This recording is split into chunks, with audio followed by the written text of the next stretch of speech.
wrong, but from my perspective, it was fantastic. I went around saying if I was a ninth grader, I would want to go to school here. There are so many fantastic opportunities, all these great clubs and athletics, and just so many things that made me excited to be here. And I heard from parent after parent after parent saying, that's so cool, this is so great. Why don't other schools do it this way? I love this idea. So parents were pleased, and the kids are excited to be here again next year, so we got a good crop coming. All right. Thank you. Any other power clap? 1, 2, 3. Who else wants to give us a good thing? Yes, Miss Carmen. By the way, I've seen her train her kids in the power clap. It was cool. They had a weak one. She made them redo it until it was perfect. Good job.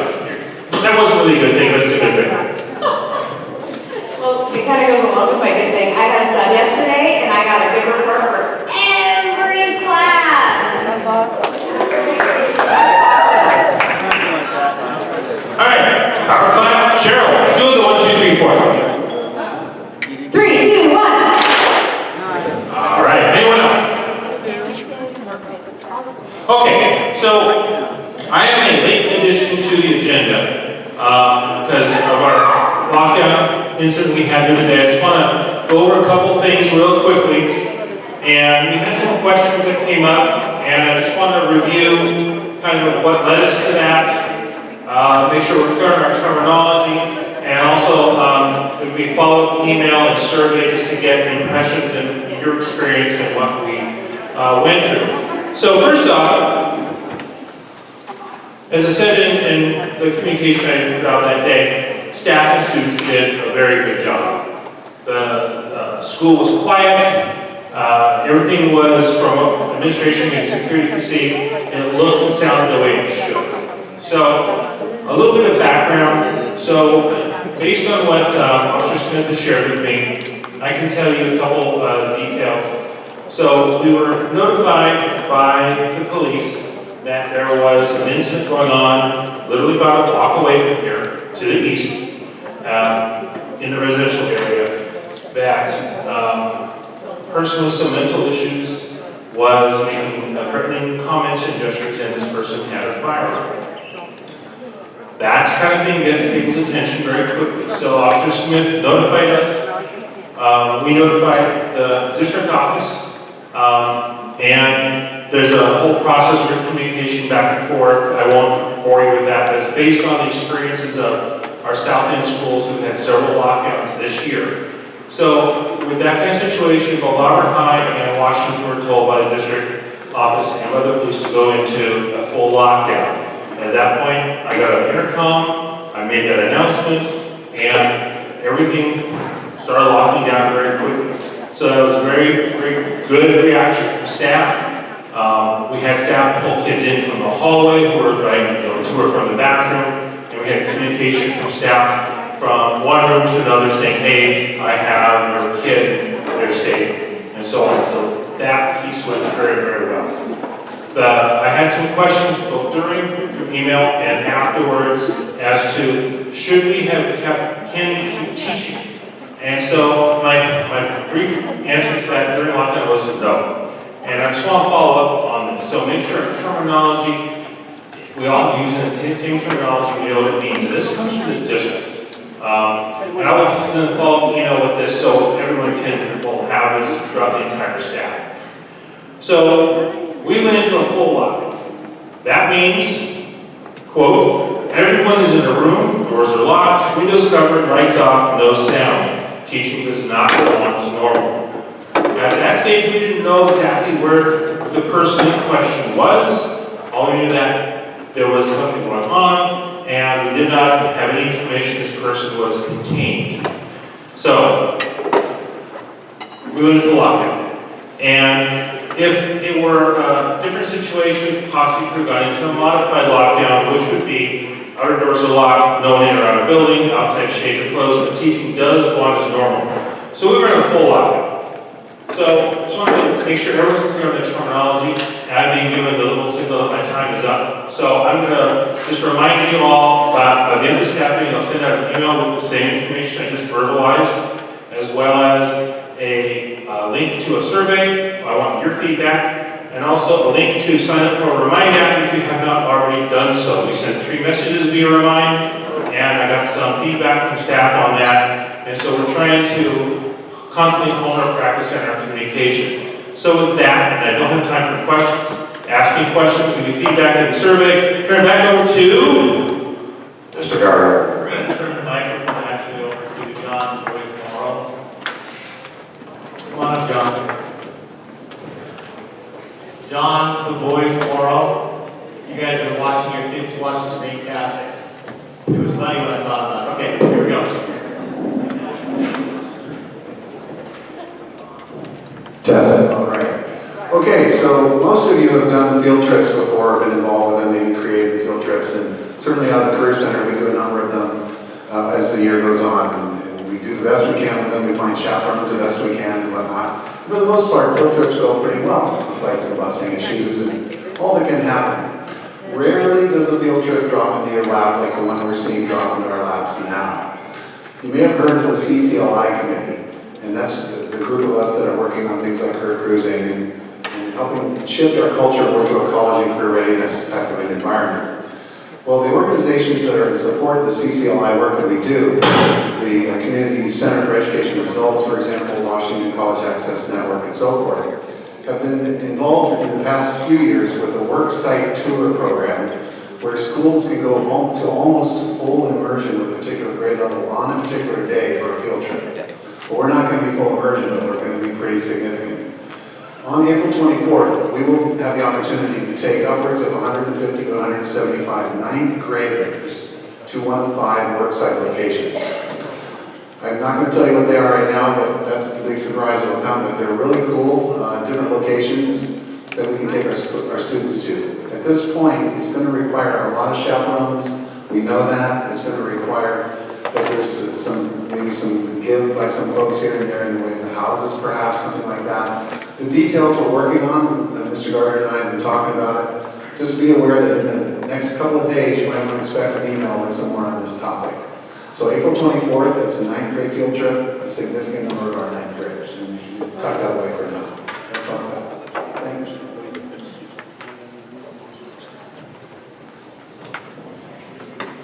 Thank you, John.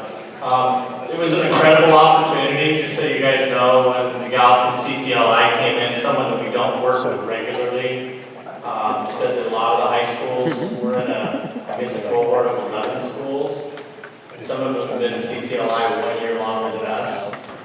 Next year will be, what, our 4th year or 3rd year, John?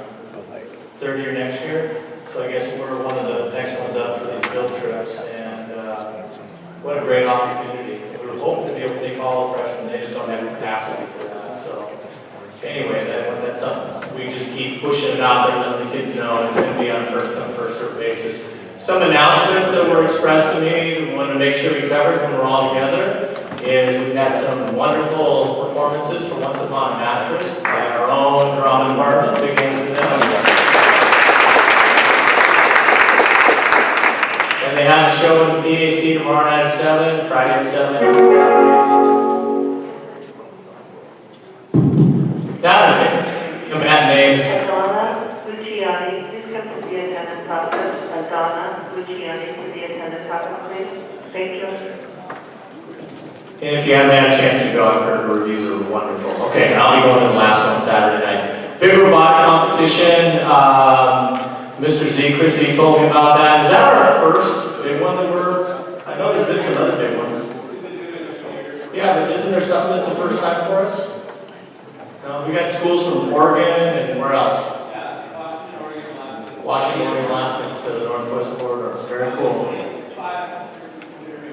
Yeah, and if you guys haven't, you probably have. And for me, I have spent a lot of time around a lot of robotics kids since I came here. They're more than happy to tell you all about the competition, and more than happy to tell you about the progressions and just all the great things. So if you go, make sure you talk to the kids because they're very proud of their program, as they should be.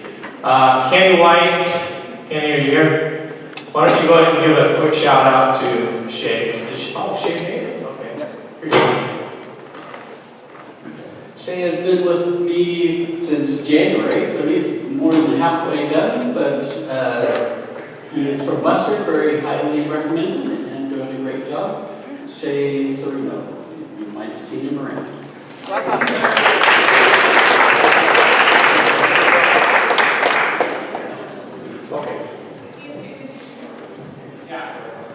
Do we have any more introductions of new student teachers? So make sure we don't forget anybody. Okay. And I know right now they're working on, is Abigail here right now? No. Abigail Southern, there's a student teacher with Tony, and who else? Just you? Okay, and they're working on her substitute, emergency substitute certification so she can start subbing. What's that? She's meeting with Shropshire right now. Okay. Yeah, so she's being processed, and I got to watch her teach one day. She does a great job, so just a plug for her. Also, we've got someone that wants to make announcements about Troy Crew, Alex or Jason. Here we go. All right, so this zips up really quick on us. I always remember being a teacher and get these emails and really quick, and it's already in the thick of everything. But we did, Alex did just send out an email to all you guys if you got it. It is really important that we get recommendations from you guys. This is one of the biggest things that we pull from for Troy Crew. And so, as you're thinking about this, it's going to happen pretty quick. We want this all done by Monday. And so really it is just trying to put it off until later sometime because it'll pass you by. But we really are looking for those sophomores and juniors that you can recognize that are really excellent. They've got, for the most part, as far as you can tell, a pretty good put together life. In other words, they have extra energy to give to other kids. Not that they're going to need a lot of energy. But just make sure that you are thinking of those kids in your class, and then fill out that list. That is, there's a Google form that you can enter in. It's really easy. Basically, just put in the student's name and whether they're a sophomore or a junior. And that's all the information that we need.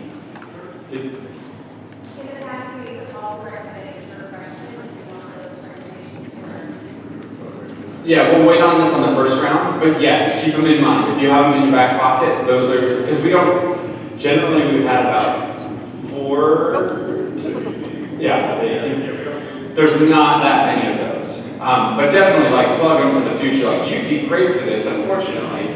As a sophomore, you don't get to do this, but keep it in mind. And go on, yeah. Current sophomores and juniors, yes. Any other questions? Yeah. Well, it would be the upperclassmen that help integrate the freshmen when they come in. So we have a big push. There's a couple of big things that they do, but right at the first day of school, they're the ones that, the Troy Crew leaders are the ones that lead all of the students around, run all those crazy little things with them, do all that kind of stuff. But basically to help those kids get used to having upperclassmen to help them, somebody they recognize and to check in with them. So, any other things?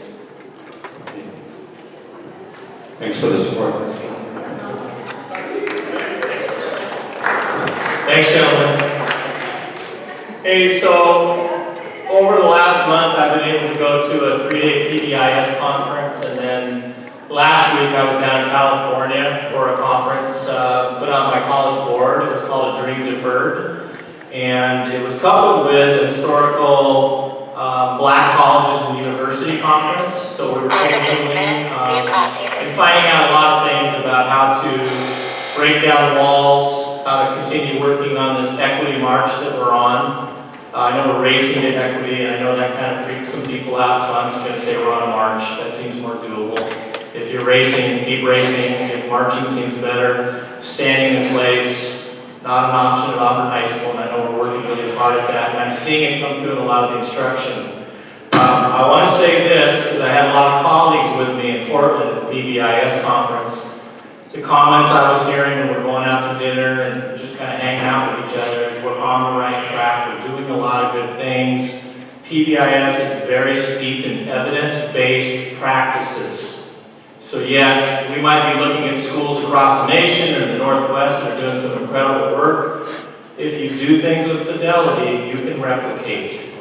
Okay, you can replicate. And I know sometimes we want to say, well, we want to Auburnize things. Sure, we want to do those things, like Troy, that's Auburnizing it. We want to make sure that practices are so solid that there's no way to fail. And I went to a session, and I want to share this with you guys. today, because this was a gotcha, it was a good gotcha.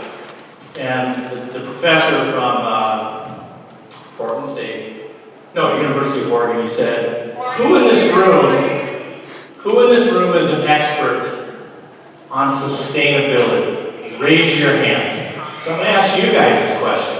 How many of you guys feel like you're an expert on sustainability? Raise your hand right now. And guess what? When I was in that room, and there's probably 500 of us in this room, not one hand went up. And he said, okay, let me give it to you another way. How many of you guys have bad habits? And every hand went up. Every hand went up. Who has a bad habit? Well, we didn't tell anybody what bad habits were. That wasn't the activity. So let me ask you guys the same question. How many of you guys have a bad habit? Okay, thank you. How many of you guys have good habits? I'm hoping to see every hand go up right now. Okay. Okay, so what he said to us, and this resonated with me so much, he said, if you did more good habits than bad habits, what kind of an outcome would you have? Pretty good, right? So we prefer to do what? Good habits. And if you do that, you will become a sustainability expert. That's really what it takes. Because we already know what the right things are, and we're doing them, and sometimes because we're human, and especially in education, you know, the job creep, the things that keep coming in, sometimes the important things, especially if we're not used to it, we're not ingrained on those things, they haven't become habits, they can fall away. So I guess my message is, I'm thinking of capturing kids' hearts, I'm thinking about, you know, we've done some great things, great work with that.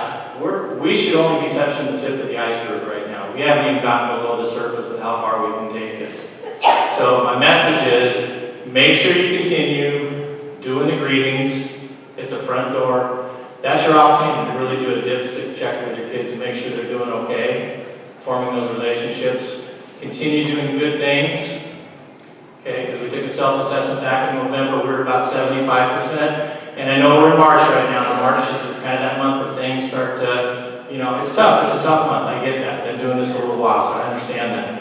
But you got to really say, this is so important to us, because we got to keep moving the ship along. I was in the library today, I finished doing an observation, so I went to the library, sat down, and I heard good things coming from both wings of the library. And I just put a smile on my face, because I know those kids are going to have, what you're basically doing is you're detoxifying their brains for some of the kids in there, because the kids, as you know, show up with cortisol, and when they can start focusing on good stuff, it just starts to lower it a little bit, and that opens up the learning pathways. So there's proven science behind that. Again, it's evidence-based. So enough of that. What I really want to do, I'm going to launch you guys into an activity so we can start interacting a little bit. Here's the first activity. We're gonna slide over to this Harvard Cultural Competency Framework activity. And before we do, I want to make sure you feel like you're sitting by someone you can talk to and feel pretty free talking about kind of your journey with cultural competence. If not, I'm going to give you an opportunity to readjust. Give you 1 minute to do that, okay? Go. Pardon me? Nope.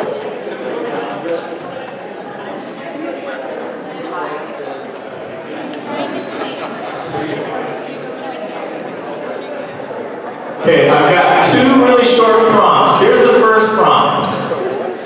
I'd like you to turn and talk and say, where was I when I started my journey? The context is culture and race. When did you really start to realize that, you know, this is something I want to continue to grow at or learn more, or I'm just curious about it?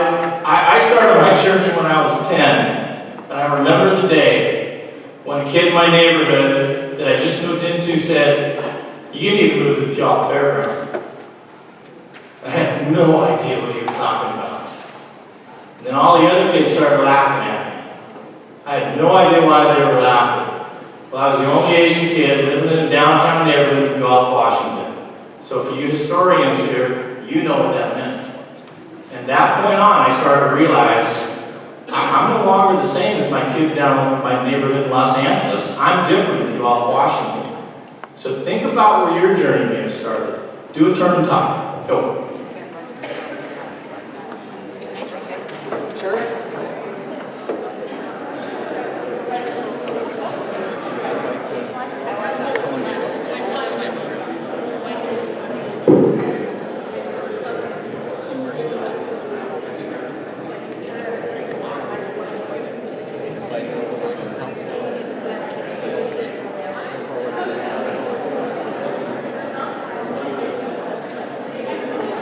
Okay, we gotta make this quick, so I'm gonna give you about 10 more seconds, you guys.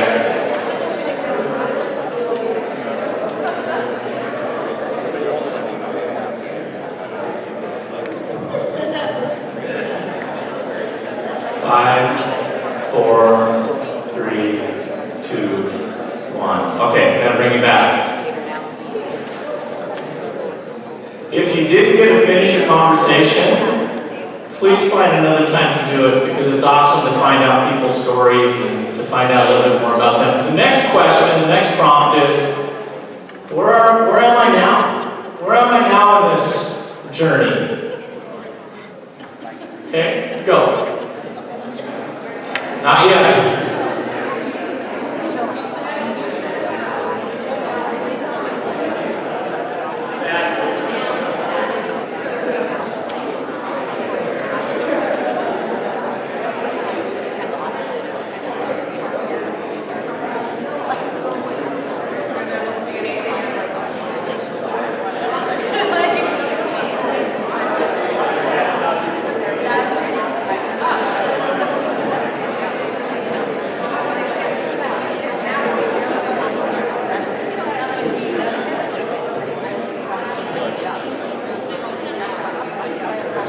Okay, gotta reel it in again. Sorry, guys.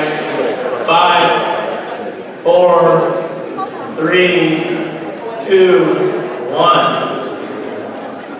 Now, I'm going to ask you to please indulge me. I'm going to ask everybody to do what you guys have all probably asked your students to do. Just shut your eyes for a second.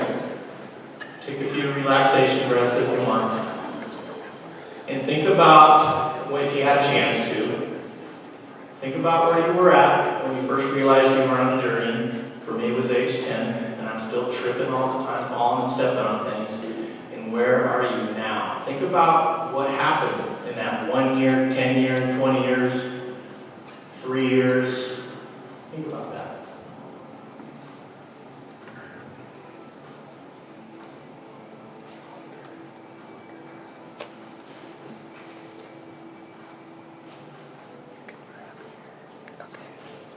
Okay, open your eyes.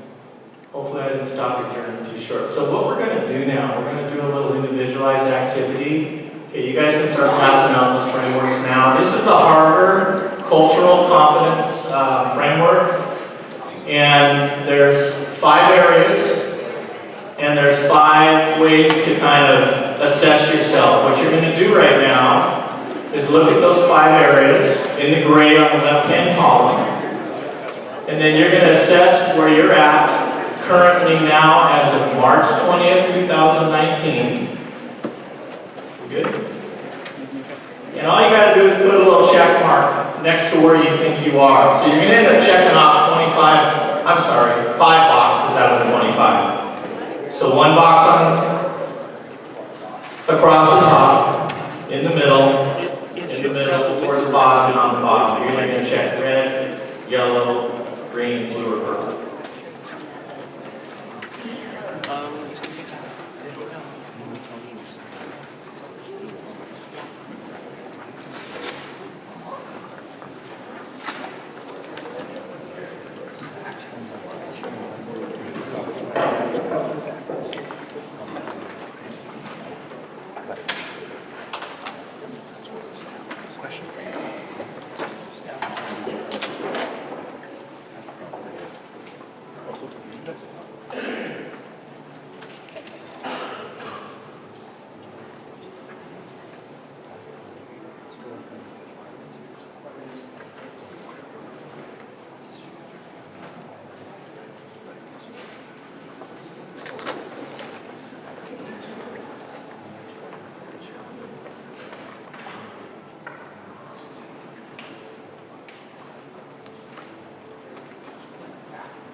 Okay, raise your hand if you still need a few more minutes.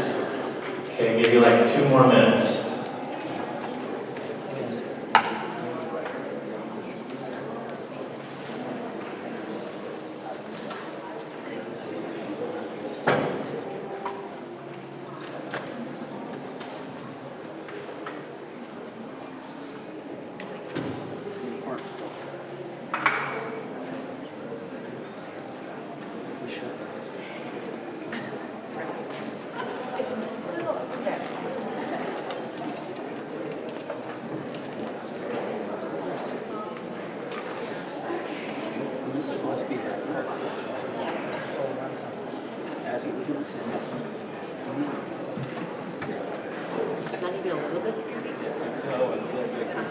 That's how we do. That's how we do.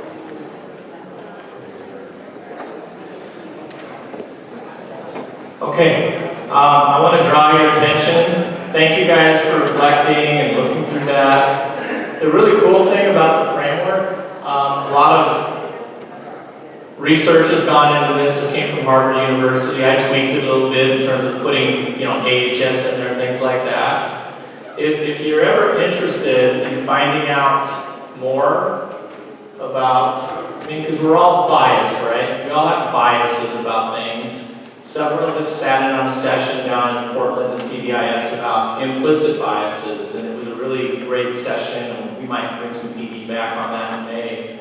But Harvard University has done some incredible work in offering up lots of different surveys to find out how your implicit bias works in different settings with different groups of people. So what I did is you guys started that. I sent you an email. You've got 2 links on them. The first link goes to a SurveyMonkey link. And the SurveyMonkey link is going to ask you how you ranked yourself, how you self-assessed yourself in those 5 areas. And then the last question is going to say, what would you like your next action to be? And really for us, it's more of a collection point to see where do we want to take the work with cultural responsive teaching, equity, all those pieces. So it gives us some measurements. So you've got that at your disposal. I'll send out some reminders. I'd like to get that done by Friday if possible. It's just a 6-question thing. And then the other thing I pushed out is this, and this comes from the implicit bias surveys from Harvard University. So you can survey yourself to your heart's content. You can find out where you really stand with all these different groups. It's hard to see it up there, but definitely check it out in your leisure. There's no time limit on that. That's just for your own personal and professional growth. I learned a lot about myself, and it did some great affirmations, and also told me, hey, I need to work on some things and how I'm looking at stuff. So anyway, it was a really good thing. That's the activity for this session. I hope you enjoyed it. I hope you guys can get something from this. And it's going to help us plan our PD, which is what I like most about doing these kind of things. So for now, I'm going to turn it over to Stacy and Lori. And okay, thanks you guys, appreciate it.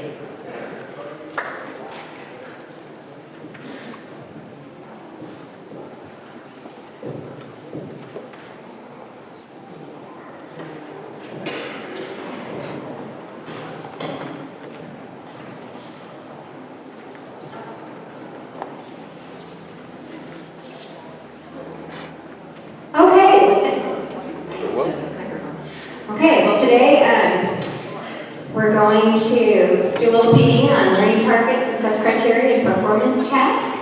And our goal is to keep you actively engaged. And Stacy and I, when we developed the PD for today, we wanted to model for you what that would be like as you're teaching your students. Here's the learning targets for today, here's the success criteria, and here's the performance task that's going to help you achieve that success criteria. So why learning targets and success criteria? The most effective teaching and the most meaningful student learning happen when teachers design the right learning target for today's lesson and use it along with their students to aim for and assess understanding. And many of you may already have this book by Moss and Burkhart, Learning Targets. So if you have information, if you don't already have it, you can come see one of the administrators. So our instructional objective is understanding the crucial role of learning targets, success criteria, performance tasks play in student learning and achievement. So that's our instructional overarching goal. And now we're going to get down to today's learning targets, what we're going to do for today. So we want you to identify the level of rigor in your department's learning targets, and we're going to provide those for you. And revise to increase the rigor where applicable. You're going to create success criteria for those learning targets, and you're going to formulate a performance task for at least 2 of those learning targets. Back in the fall, the administrators came around and we took pictures or snapshots of the learning targets and success criteria on your boards or during observations, and so we have those compiled. So we'll be using those. So some departments will have more than others. So what I want you to do right now is you do with your students, if you would turn and talk at your tables and discuss in your own words what the learning target is for today and what that might look like when you achieve those. We'll just take about 30 seconds, 20 seconds.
Okay, I'm going to draw you back in.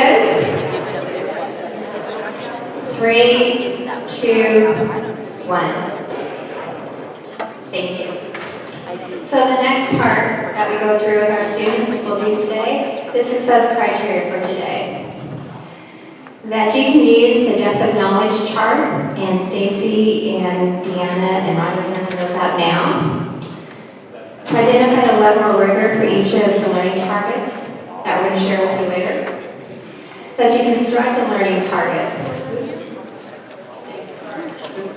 That you can construct a learning target with increased rigor. So can you take it from a level 1 to a 2 or a 2 to a 3 or a 3 to a 4? What might that look like?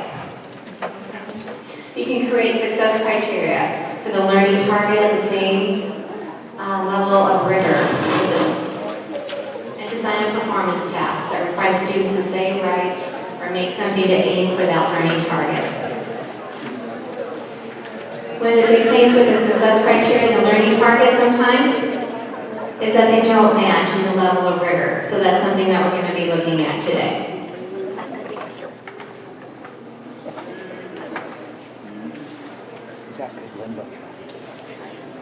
Hopefully the chart, the depth of knowledge chart, is familiar to you. That you've seen that before. Okay, now we're going to move on to the performance task.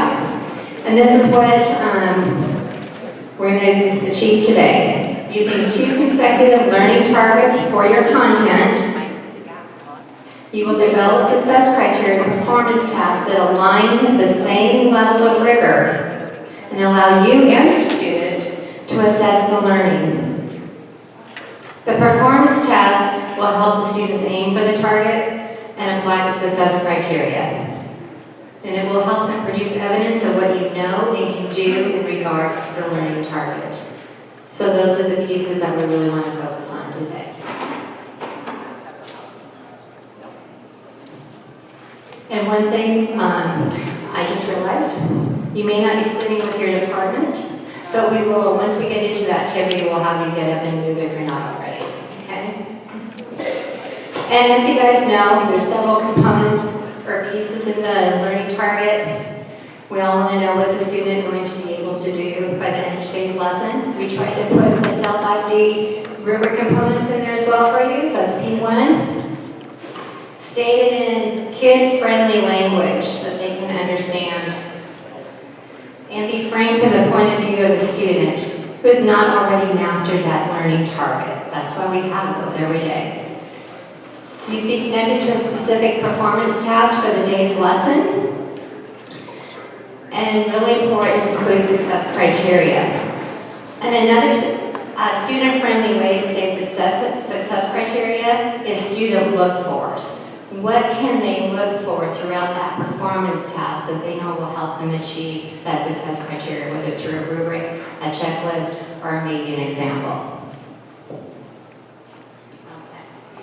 So now, what we will have you do, if you're not already, please get up and sit with people within your department areas. If you're a larger department, like language arts, math, social studies, feel free to make 2 or 3 tables. CTE, fine arts, you just kind of group yourselves together as well.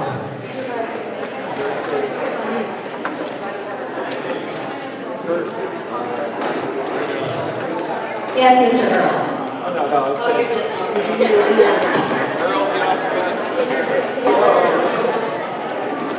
Where are the groups?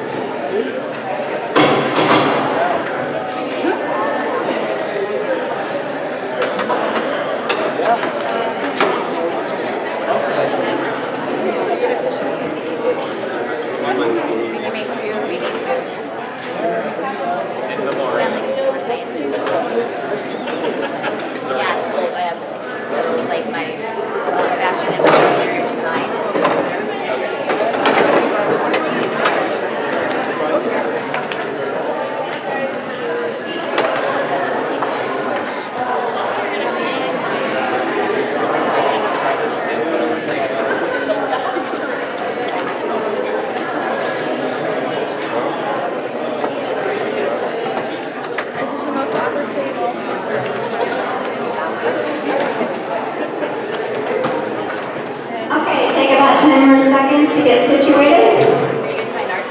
Yeah.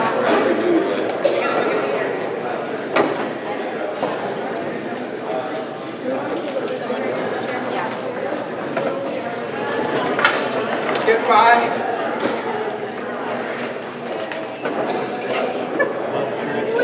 By the time we get done, it'll be over. Okay, 3, 2, 1. If I can have your attention back up here, please. Okay, this will be your next activity with your table mates. And this is all around rigor. We have the 4 different levels of rigor, and you do have your depth of knowledge chart as well to refer to. But we want you to take some time within your content area. At what points in a unit do you use each level and why? Be specific. So really go through, when do I want the kids to recall information and why am I having them do that? Again, with skill and concept, strategic thinking, extended thinking. So we're going to take about 5 to 7 minutes and think about when you use these throughout your content.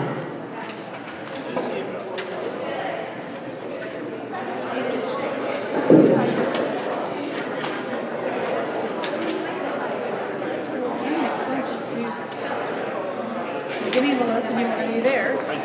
End of the lesson, you want to be there. But go deep in it. It just says. Because you have them do the extended thinking at the beginning, so they don't know what the heck they're thinking about.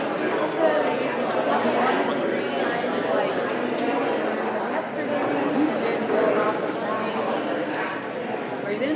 Here you go.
Well, a lot of them didn't start with this, the one knowledge. Like in math, they already have a lot of that knowledge. And in English, they have a lot of that knowledge. When they come to us, a lot of them are starting with zero. And so, ideally a single lesson would go through all four of these things. But what I'm finding is that I need to spend more time with one than I thought I did, just because I assumed that they knew. I keep trying to push them, but actually they're not on this. So I'm trying to work up here with it. By the time of year 2, it's the beginning of the year. And then you progress to a degree as far as the knowledge goes. But at the end of the year, you're processing. You've got all this time for the kids, know all this stuff, finish your projects. They should be very good at telling you my kids should be able to identify what the lesson and know how they're done.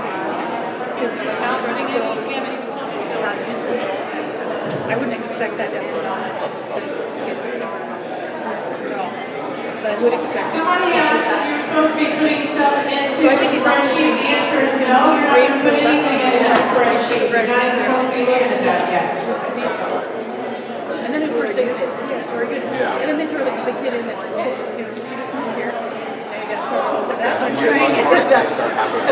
going to be a crash course for you. So it's kind of interesting, but I can see the progression.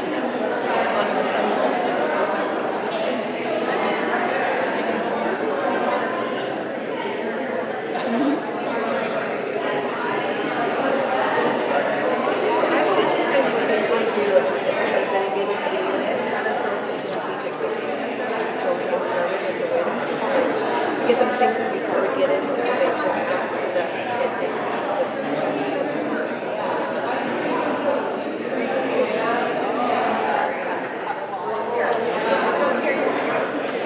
pique their interest or see what they already kind of know that way. Because sometimes I'll find that I can't go back to something except for those questions and have something.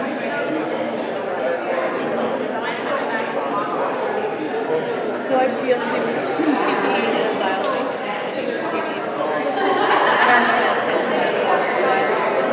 we have testing books, and we have prior knowledge lessons. Every single unit given prior knowledge, so we can get it back and real quick score it. Oh, you guys really don't know this. I can go back a lesson, I can do it deeper, and dredge that up to middle school and reprise it. And then the hook is the such a fun to get I started to got to because they come here, some are really good in a hour and a half, others have perennial rates. So I kind of use that too, right now, where do I need to start? And every class, I'm teaching a long time, every class is on the same page all the time. No, it is not. That biology class is way different than that biology class. They're not getting anything out of the same time. And no matter how well you push it, and I have learned over 20 years of teaching because I cannot expect it. So this level of understanding that you go under, but then it varies by periods too. So teach the same section, but different kids.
today and pass it.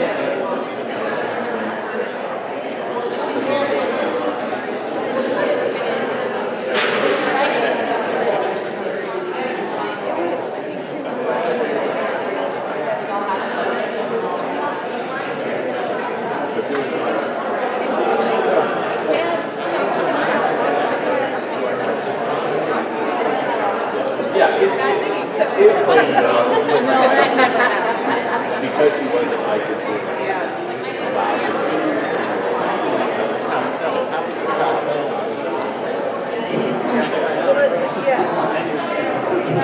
Okay, if you can wrap up in the next 10 seconds, and then pull you back. What are you noticing here? That way, what happened? Why did it?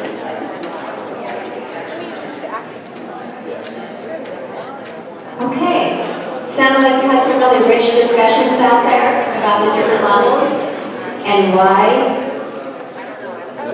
you use the different levels with different content and skills that you're teaching at different times. So keep in mind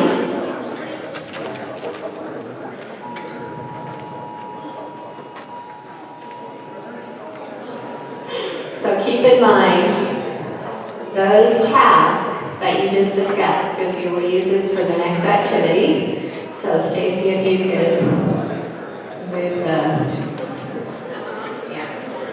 because right now you need to get your Chromebooks out. If you get your Chromebooks out for us, and look for an email that Stacy sent out at 2:30. And if you could open up her email, there's 2 links in there.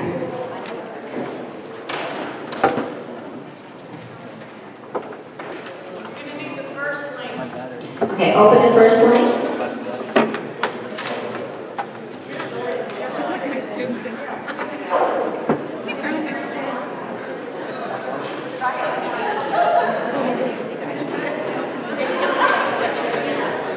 So again, it's the first link on Stacy's email. You will be using your DOK chart along with the learning targets that are included in that email.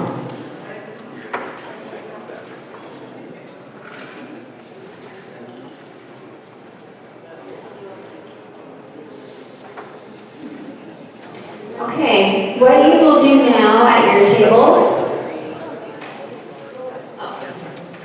Okay, here's your table activity.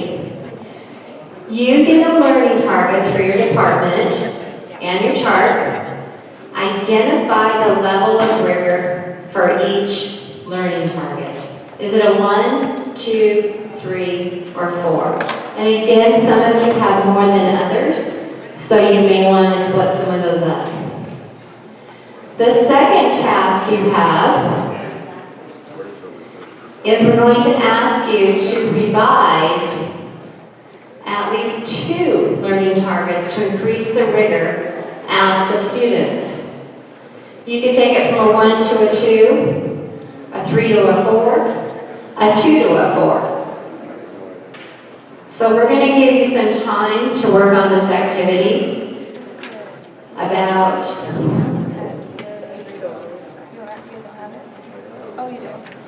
we'll see where you're at around 10 to 12 minutes. I'm going to work on changing that access so you can write into that. How you can make it a higher level of grade.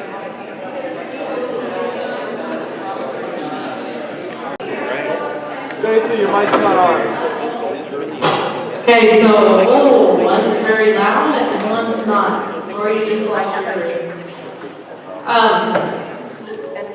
So as you were looking at those and determining the level of DOK, and by the way, part of the reason that we chose DOK is because every meeting I go to at the district office, they are talking DOK. Some people have brought up Bloom's taxonomy, and if that's what you use, that's what you use, it's okay. The biggest piece is we want your learning target, your success criteria, and your performance task to match the same rigor. And we want to see that you're pushing for rigor, okay?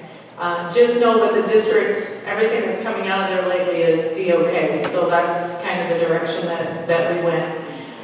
So what trends did you see for your department as far as the targets that you were rating? You can share out by a couple of tables. What trends did you see? I think in CTE, because we create or produce things, we operate at level 4 quite often. But getting our kids there and building the skills is the hard work. But yeah, we're really at level 4, at least in many of our production classes. Other comments around trends that you saw?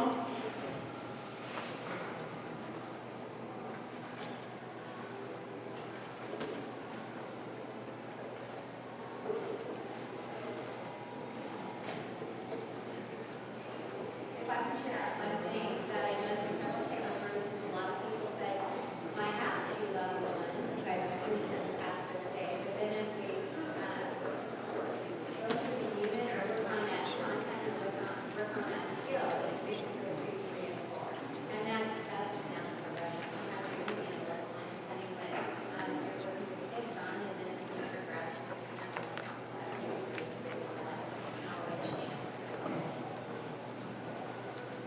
So yeah, in world language, we tend to start at level 1 and then move on to level 2, then 3, and then our evaluations tend to be on the level 4 side of things because you introduce new vocabulary, you integrate the vocabulary into what they can do, and then you test them on their ability to use that vocabulary, right? So same thing with patterns and structures in the language.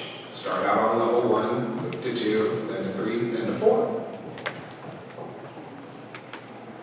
All right, so the next thing that we're going to do is we're going to self-assess how we did on this target. Our target, remember, was that you were going to be able to identify a level of rigor and also be able to revise or increase rigor where applicable. So at your table, how successful were you? And how do you know? I'm going to give you about 45 seconds for that. Right. So is it that hard? It's 4 o'clock here, right? Okay. I'm successful because I know how to use the tool. I don't know if this is I get it.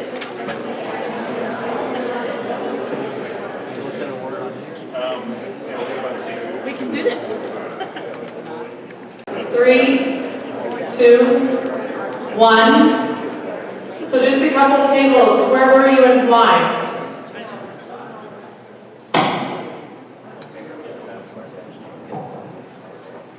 So I think as a math department, the way we look at things is we either start with a level 3 or we start with a level 1, depending on what the subject matter is.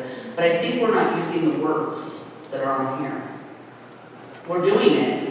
I'm not sure we're wording it this way, if that makes any sense.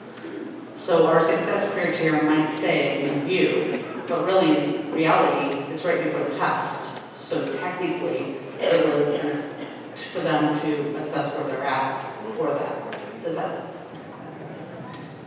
Did you meet today's target? Yes or no? Joe? Yes. Other group?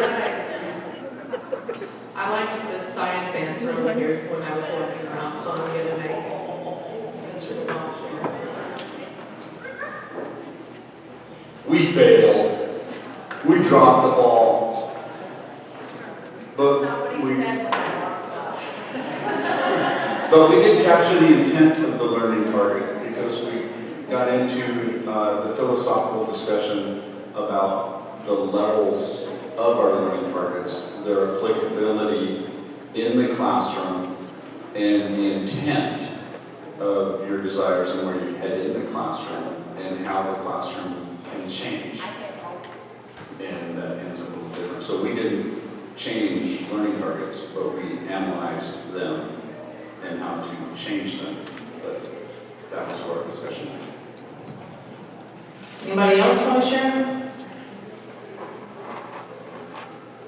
It's okay, there's plenty of time for me to pick on other tables. Okay, so let's talk about success criteria for just a moment. So success criteria help our kids know and understand what it means to do quality work today, in today's lesson. And you gotta remember, we had an objective, an overall objective for today, and you're gonna have that instructional objective that may be a unit objective. Okay, and I had multiple learning targets for today. So you may have multiple learning targets that break down that larger objective. So when we say you need a daily learning target, that's what it is how are you breaking down whatever skill that is that you're putting into daily learning target, and then how do students assess themselves, and how do they know, and how do you know that they reached each one of those targets? So it has to be specific to the learning target, which in turn goes back to your objective. It needs to be observable and measurable. It needs to be visible and understandable. So very often I see a learning target go up for a little bit, and then it's never shown again or talked about again. And our research shows that the more times that kids hear it, and it's referred to, and that if it's visible constantly, that they know the direction, they know where that target is. And you'll see kids in the classrooms where it's there, I'll see kids turn around and go, oh yeah, that's what we're doing. That's where we're going. And it has to be used by them to assess the quality of their work. Remember, that's P5, or A1, which goes with P5. P5 is your success criteria on self-ID, and A1 is whether or not the kids can assess themselves at the end of the day on that target. It is not the grade a student earns, or the number of problems correct, or just completing an activity or worksheet, okay? It's how do you know they can do it in absence of those things. So now you've got the list of learning targets in front of you. Now you're going to write success criteria off to the side for those learning targets. And if you changed the rigor, make sure that your success criteria matches your rigor, okay? And if you didn't change the rigor, again, you're still going to try and match. So you're going to write some success criteria for the learning targets that are there in the spreadsheet. If you can do at least 2 or 3, that would be great. And I'm going to give you 5 minutes.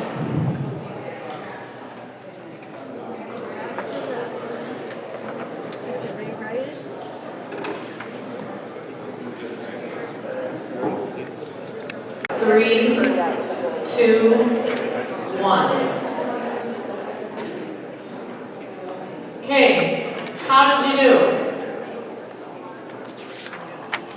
Thumbs up if you were able to create a success criteria that matched your learning target and rigor, and you feel like you got it. Thumbs sideways if you feel like you're still struggling there. Individually, where are you at? But I gotta be able to see those thumbs. Okay. So I'm seeing a whole lot more thumbs up than thumbs sideways. And that's good. And then I see one that's like 3/4 of the way. So when we do this next activity in our performance task, I'll try and come around to those of you that had some thumbs sideways, so we can kind of help there if you get stuck. So our performance task, or the performance task for students, needs to require them to actually aim to the learning target. And it needs to encompass the success criteria. So while ago I had up there, it's not just a worksheet. That doesn't mean it can't be a worksheet. It depends on what's on that worksheet that you're asking kids to do. But there's sometimes when I ask in my pre-questions, what's your success criteria, or how are you going to know kids know? Well, they completed the worksheet. That doesn't tell me a whole lot, right?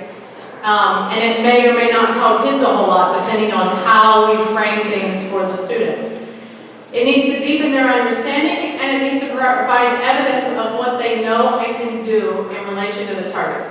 And they need to be able to have that conversation, if you were to ask them. And so a lot of times, especially the second half of the year when I'm in a classroom, you might see me go up to students and ask students, what's today's target? What's the success criteria? How do you know that you've met today's target? Why is it important? And then I just put all that in my notes for you, so you know what the kids are saying. And yes, I know, teachers will go, why did you go ask that kid? And so I try to talk to different groups of kids so you get a different, bigger perspective of the room. So the last activity for today is your performance task activity. That is the other link. And that link is actually a two-part link. The top half of that link is going to ask you to write a learning target. It could be what you already know you're doing tomorrow, right? It could be a learning target for one of your classes tomorrow. And determine what level of DOK that is. And then what's the success criteria? And is it matching that DOK? And what's the performance task that kids are going to do that encompass that success criteria? And then you're going to do a second one that might be the next day's lesson. So I want you to try and get an idea of progression of targets with success criteria and performance task, all with the same rigor. Then the bottom half of that sheet, or I think it actually says self-assessment and evaluation, it's going to give you a couple questions about today's PD, and it also gives you some room for comments and questions.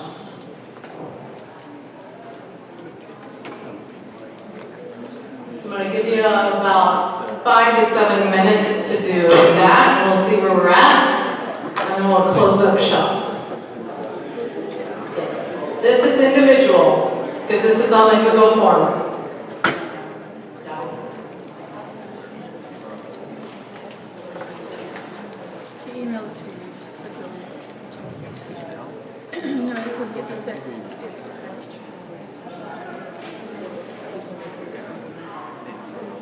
So these are individual.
Okay, so the reason I'm asking you to put this in a Google form, and I don't have names on it, because I want to be able to provide you guys a bank of learning targets and success criteria, just so you've got something to look at if you get stuck.